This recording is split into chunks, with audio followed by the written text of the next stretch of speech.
아버지, 일자리에서 갑자기 나오라고 하는데 실업급여는 못 받는데요. 나이가 많다고. 얼마 전에 72세 되신 한 분이 자녀분께 하신 말씀이에요. 들어보니 정말 가슴이 아프더라고요. 은퇴 후에 생활비 때문에 다시 일을 시작하셨는데 몇 달 만에 갑자기 그만두라는 통보를 받으셨다는 거예요.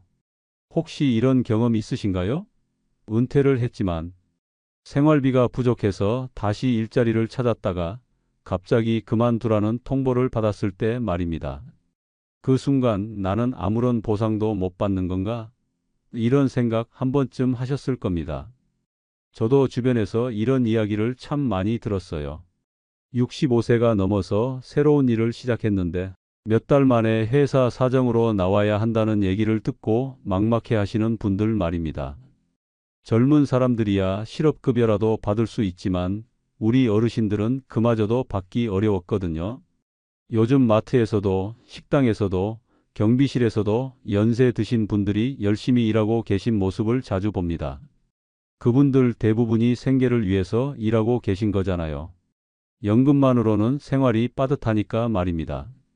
그런데 정작 일자리를 잃으면 아무런 안전망이 없다니 참말이 안 되는 일이었죠. 특히 65세 이상 어르신들 중 많은 분들이 여전히 일터를 지키고 계시죠. 통계를 보면 정말 놀라운데요.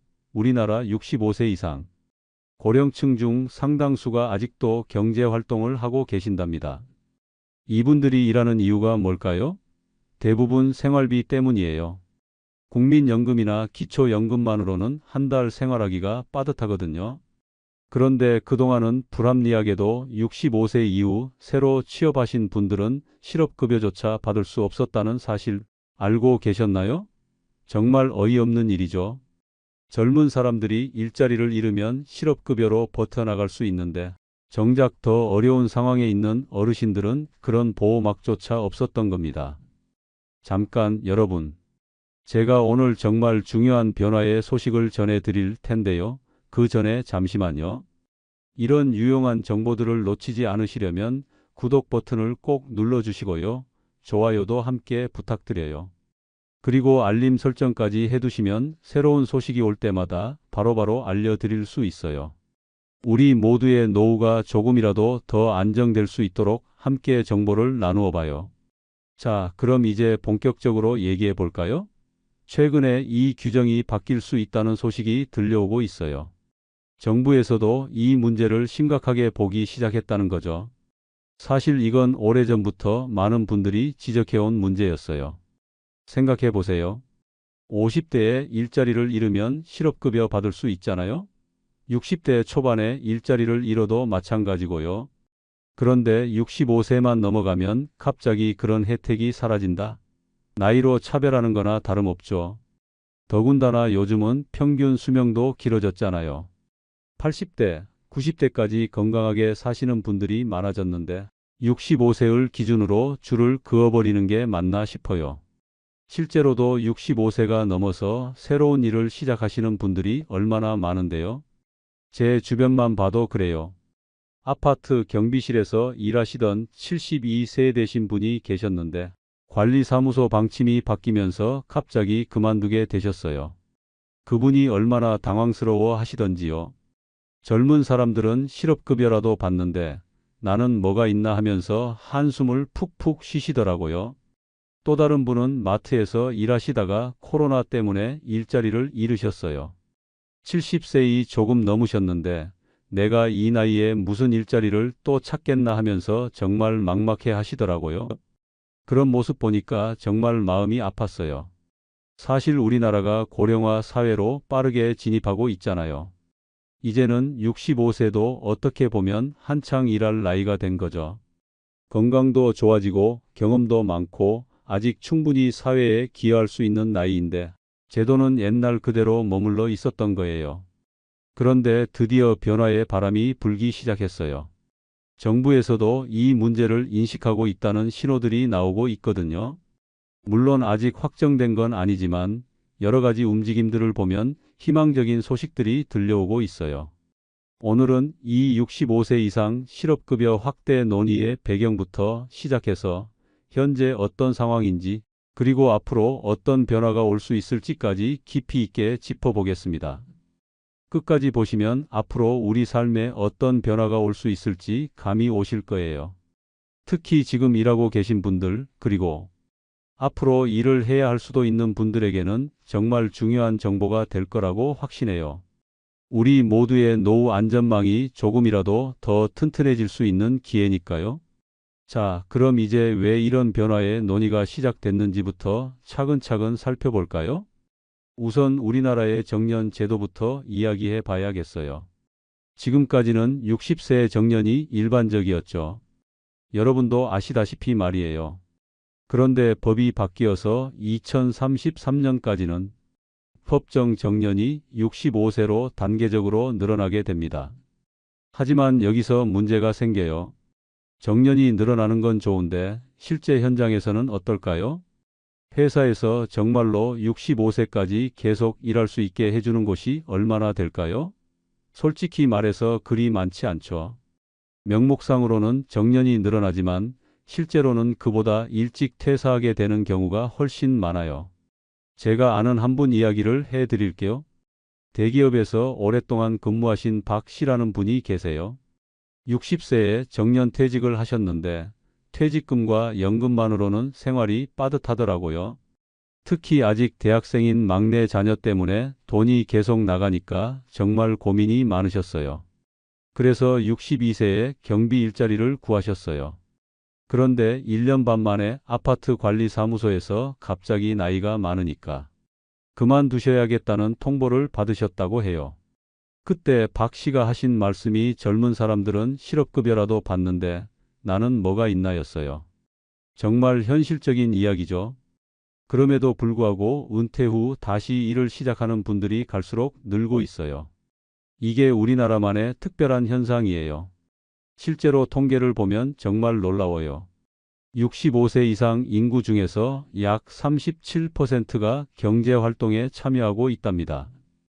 이건 다른 나라와 비교해보면 엄청나게 높은 수치예요. 일본만 해도 20% 정도고 독일은 10%도 안 돼요. 우리나라가 다른 선진국들보다 거의 3배나 높은 거죠. 이게 무슨 뜻일까요?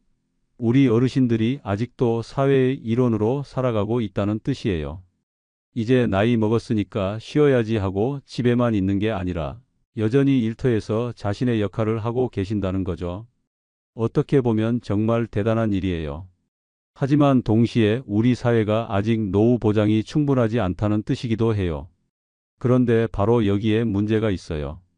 현행 고용보험법 제10조 2항이라는 게 있는데 이게 바로 65세 이후에 새롭게 취업한 사람은 실업급여를 받을 수 없다고 규정하고 있거든요.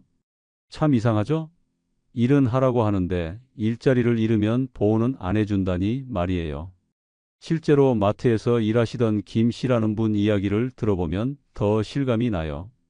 68세에 마트 계산대에서 일을 시작하셨는데 코로나 때문에 매출이 줄어들자 가장 먼저 해고 통보를 받으셨대요.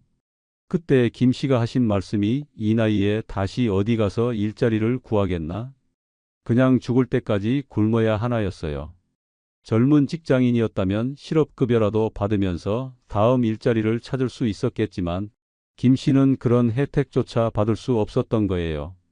정말 가슴 아픈 일이죠. 그럼 왜 이런 차별을 두는 걸까요? 아마 여러분도 궁금하실 거예요. 원래 실업급여의 목적이 뭔지부터 생각해 보죠. 실업급여는 크게 두 가지 목적이 있어요. 하나는 생활 안정이고 또 하나는 재취업 지원이에요. 일을 그만둔 사람이 최소한의 생활비를 확보하면서 다시 일자리를 구할 수 있도록 돕는 제도라는 거죠. 그런데 정부는 지금까지 이렇게 생각했던 것 같아요. 65세 이상은 현실적으로 재취업이 어렵지 않겠나? 그럼 굳이 실업급여를 줄 필요가 있나? 그래서 그동안은 대상에서 제외시켰던 거예요. 어떻게 보면 나름대로는 이유가 있었던 셈이죠. 하지만 지금은 상황이 완전히 달라졌어요. 평균 수명도 길어졌고 건강한 어르신들도 많아졌고 무엇보다 경제적 필요 때문에 일을 계속해야 하는 분들이 늘어났거든요. 많은 시니어분들이 단순한 소일거리가 아니라 정말 생계를 위해서 다시 일을 찾고 계세요. 내가 벌어야 자식들에게 손 벌리지 않고 내 생활을 지킬 수 있다. 이런 현실적인 이유 때문이에요. 제가 아는 또 다른 분은 이렇게 말씀하시더라고요. 자식들도 요즘 살기 힘든데 내가 용돈 달라고 할 수는 없잖아. 그래서 식당에서 설거지라도 하는 건데 갑자기 나오라고 하면 정말 막막해. 이런 게 바로 우리 어르신들의 현실이에요. 특히 요즘은 물가도 많이 올랐잖아요. 국민연금이나 기초연금만으로는 한 달 생활하기가 정말 빠듯해요. 병원비만 해도 만만치 않고 생활비는 계속 올라가는데 수입은 한정되어 있으니 어쩔 수 없이 일을 할 수밖에 없는 거죠. 그렇기 때문에 과거의 법조항은 이제 시대와 맞지 않는다는 지적이 나오고 있는 거예요. 일할 의욕도 있고 실제로 일도 하고 계시는데 정작 보호는 받지 못한다니 말이 안 되죠. 그래서 정부와 국회에서는 이런 현실을 반영해서 65세 이상 신규 취업자도 실업급여를 받을 수 있도록 제도 확대를 검토하고 있어요. 만약에 이 제도가 실제로 시행된다면 은퇴 후에 새로운 일자리를 시작했다가 원치 않게 그만두신 분들도 최소한의 안전망을 보장받을 수 있게 되는 거죠. 시행 시점은 아직 확정되지 않았지만 여러 소식들을 종합해보면 빠르면 27년에 논의를 시작해서 28년부터 적용될 가능성이 있다고 해요. 물론 이것도 아직 확실한 건 아니에요. 그런데 여기서 또 다른 문제가 나와요. 바로 돈 문제예요. 이런 제도를 만들려면 당연히 예산이 필요하겠죠. 국회 전문가들이 계산해 본 결과 4년 동안 약 1조 2천억 원이 필요할 것 같다고 해요. 연간으로 치면 약 3천억 원 정도죠. 이게 많은 돈인지 적은 돈인지 감이 안 오시죠? 참고로 말씀드리면 우리나라 실업급여 지출이 2015년에는 5조 원 정도였는데 2023년에는 약 15조 원까지 뛰었어요. 코로나 때문에 실업자가 많이 늘어나면서 급여 지출도 엄청나게 늘어난 거죠. 그러니까 추가로 3천억 원이 더 들어간다는 건 정부 입장에서는 부담이 될 수밖에 없어요. 이미 실업급여 재정이 빠듯한 상황에서 또 지출이 늘어난다고 생각하니까 걱정스러울 만해요. 그리고 또 다른 논란도 있어요. 국민연금도 받고 있는데 여기에 실업급여까지 주는 건 너무 과도한 혜택 아니냐? 는 형평성 문제예요. 이것도 생각해 볼 만한 지적이에요. 실제로 일부에서는 젊은 사람들은 취업도 어렵고 실업급여 받기도 까다로운데 연금 받으면서 실업급여까지 받는 건 너무하다는 의견도 있어요. 물론 이런 의견에 대해서는 반박도 있어요. 어르신들도 젊을 때 보험료 다 내고 일했는데 나이 많다고 차별받는 게 말이 되냐는 거죠. 실제로 현장에서는 어떤 목소리들이 나오고 있을까요? 어르신들은 대부분 이런 식으로 말씀하세요. 자식들 힘든데 내가 손 벌릴 수 없어서 마트 아르바이트라도 나가는데 하루아침에 그만두라고 하면 너무 억울하다. 또 다른 분은 이런 말씀을 하시더라고요. 나이 때문에 지원이 안 된다는 건 너무 차별 아닌가요? 나도 일할 때 고용보험료 다 냈는데 말이에요. 정말 현실적이고 절실한 목소리들이에요. 반면에 젊은 층에서는 이런 우려도 있어요. 보험료는 우리 세대가 더 많이 내는데 혜택은 오히려 어르신들이 더 가져가는 구조가 되지 않을까? 이런 걱정 말이에요. 실제로 젊은 직장인들 사이에서는 우리도 실업급여 받기 어려워지는데 왜 혜택만 늘어나냐는 불만의 목소리도 있어요. 특히 요즘 젊은 층 실업률이 높다 보니까 이런 불만이 더 커지는 것 같아요. 하지만 다른 관점에서 보면 이건 세대 간 대립이라기보다는 우리 사회 전체의 안전망을 어떻게 만들 것인가의 문제라고 볼 수도 있어요. 결국은 누구나 나이가 들고 누구나 일자리를 잃을 수 있는 상황이니까요. 그럼 정부에서는 공식적으로 어떤 입장일까요? 고용노동부에서는 아직 확정된 바는 없고 다양한 사회보장 제도와 재정 상황을 검토하는 중이라고 밝혔어요. 즉, 현재는 검토 단계이지 확정 단계가 아니라는 점 꼭 기억해 두셔야 해요. 하지만 정부 내에서도 의견이 갈리는 것 같아요. 고용노동부는 확대에 비교적 긍정적인 반면 기획재정부는 재정 부담을 우려하고 있다는 얘기도 들려요. 이런 부처 간 이견이 있다 보니 결정이 쉽지 않은 상황인 것 같아요. 그래서 너무 성급하게 기대하시거나 반대로 너무 걱정하실 필요는 없을 것 같아요. 아직은 여러 가지 가능성을 놓고 논의하는 단계니까요. 하지만 분명한 건 이런 논의 자체가 시작됐다는 것만으로도 의미가 있다는 거예요. 이제 우리 사회가 고령화 시대에 맞는 새로운 제도를 고민하고 있다는 뜻이거든요. 비록 당장 결과가 나오지 않더라도 이런 문제 제기와 토론이 계속되다 보면 언젠가는 더 나은 방향으로 개선될 가능성이 있다고 생각해요.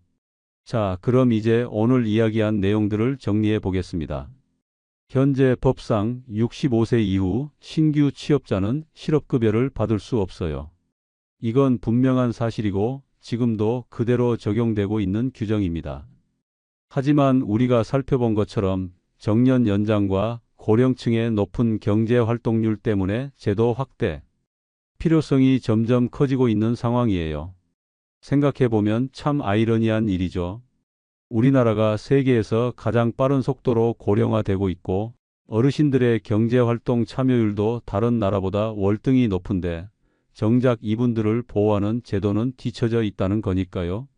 앞서 말씀드린 박 씨나 김 씨 같은 분들의 이야기를 들어보면 이건 단순히 법 조항의 문제가 아니라 우리 사회의 현실과 제도 사이의 괴리라는 걸 느낄 수 있어요.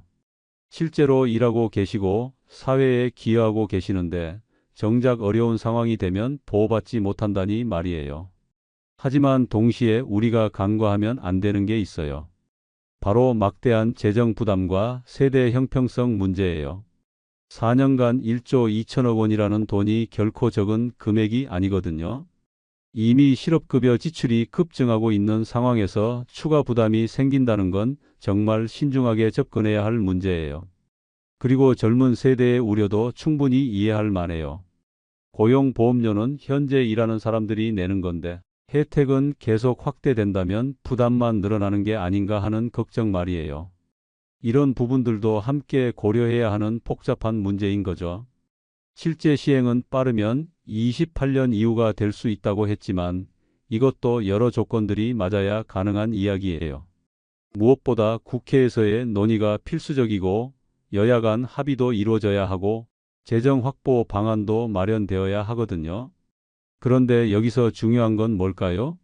바로 우리 모두가 이 문제에 관심을 갖고 지켜보는 거예요. 정치인들도 국민들이 관심을 가져야 더 적극적으로 나서게 되거든요. 그냥 알아서 하겠지 하고 무관심하면 결국 변화도 더디게 올 수밖에 없어요. 사실 이런 문제는 먼 미래의 이야기가 아니에요. 지금 50대이신 분들도 10년, 20년 후에는 당사자가 되실 수 있거든요. 그리고 지금 젊은 분들도 언젠가는 나이가 들어서 같은 상황에 처할 수 있고요. 결국 이건 우리 모두의 문제라는 거죠. 세대를 나누어서 서로 대립할 문제가 아니라 함께 해결책을 찾아가야 할 공동의 과제인 셈이에요. 그리고 이런 변화가 일어나려면 시간이 걸린다는 점도 이해해야 해요. 법 하나 바꾸는 것도 쉬운 일이 아니고 예산을 확보하는 것도 사회적 합의를 이루는 것도 모두 시간이 필요한 일들이거든요. 하지만 희망적인 건 이런 논의가 시작됐다는 거예요. 몇 년 전만 해도 이런 문제 제기조차 잘 안 됐는데 이제는 정부와 국회에서 공개적으로 검토하고 있잖아요. 이것만으로도 큰 진전이라고 생각해요. 물론 결과가 어떻게 될지는 아무도 장담할 수 없어요. 확대될 수도 있고 현재 상태로 유지될 수도 있고 아니면 다른 형태의 대안이 나올 수도 있고요. 하지만 중요한 건 이런 사회적 논의가 계속되고 있다는 점이에요. 그리고 설령 이번에 당장 변화가 없다고 해도 이런 문제 제기와 토론이 쌓이다 보면 언젠가는 더 나은 방향으로 개선될 가능성이 있어요. 사회 변화라는 게 원래 하루아침에 일어나는 게 아니거든요. 개인적으로는 어떤 형태든 어르신들의 일할 권리와 생활 안정을 보장하는 방향으로 가야 한다고 생각해요. 꼭 실업급여가 아니더라도 다른 방식의 지원 제도라든지 일자리 안정성을 높이는 방안이라든지 여러 가지 해결책이 있을 수 있을 거예요. 예를 들어서 고령자 전용 고용보험 제도를 만든다든지 재취업 지원을 더 강화한다든지 아니면 기업들이 고령 근로자를 함부로 해고하지 못하도록 하는 규제를 강화한다든지 말이에요. 실업급여 확대가 어렵다면 이런 다른 방식의 접근도 생각해 볼 수 있겠죠. 여러분은 어떻게 생각하시나요? 65세 이상 신규 취업자도 실업급여를 받아야 한다고 공감하시나요? 아니면 재정 부담과 형평성을 고려해서 신중해야 한다고 보시나요? 이런 문제에는 정답이 없어요. 각자의 경험과 입장에 따라 다르게 생각할 수 있는 복잡한 이슈거든요. 하지만 바로 그렇기 때문에 더 많은 분들의 다양한 의견이 필요한 거죠. 혹시 직접 경험해 보신 분이 계시다면 더욱 소중한 의견이 될 거예요. 나는 이런 상황을 겪어봤는데 정말 힘들었다, 또는 이런 방식으로 해결하면 좋을 것 같다. 이런 현실적인 조언들 말이에요. 또 젊은 분들의 의견도 중요해요. 우리 세대는 이런 점이 걱정된다, 또는 이런 방식으로 하면 모두에게 도움이 될 것 같다, 이런 건설적인 제안들도 필요하거든요. 여러분의 생각을 댓글로 남겨주시면 앞으로의 논의 과정에도 큰 도움이 될 것 같습니다. 정치인들이나 정책 담당자들도 국민들의 목소리를 들어야 더 나은 정책을 만들 수 있거든요. 그리고 이런 정보가 더 많은 분들에게 전해져야 한다고 생각해요. 아직도 이런 변화 논의가 있다는 걸 모르시는 분들이 많거든요. 특히 직접 당사자가 되실 수 있는 어르신들께서 이런 정보를 알고 계시는 게 중요해요. 오늘 내용이 도움이 되셨다면 구독 버튼 꼭 눌러주시고요. 좋아요도 함께 부탁드려요. 그리고 알림 설정까지 해두시면 이런 중요한 정보들을 놓치지 않고 받아보실 수 있어요. 주변에 관심을 가져주실 만한 분들이 계시다면 공유도 부탁드려요. 가족분들이나 친구분들, 특히 비슷한 상황에 계신 분들께 도움이 될 수 있을 거예요. 우리가 함께 정보를 나누고 관심을 가질 때 우리 사회가 조금씩 더 나아질 수 있다고 생각해요. 마지막으로 한 가지 더 말씀드리고 싶은 건 이런 제도 변화와 상관없이 지금 일하고 계신 분들은 현재 본인의 권리를 정확히 알고 계시는 게 중요해요. 지금도 받을 수 있는 혜택들이 있을 수 있거든요. 나이가 들었다고 해서 모든 권리를 포기하실 필요는 없어요. 부당한 대우를 받으면 신고할 수 있고 도움을 요청할 수 있는 곳들도 있거든요. 우리 모두가 당당하게 일할 권리가 있다는 걸 잊지 마세요. 오늘도 끝까지 들어주셔서 정말 고맙습니다. 여러분 모두 건강하시고 앞으로도 좋은 변화들이 계속 이어지기를 바라겠습니다.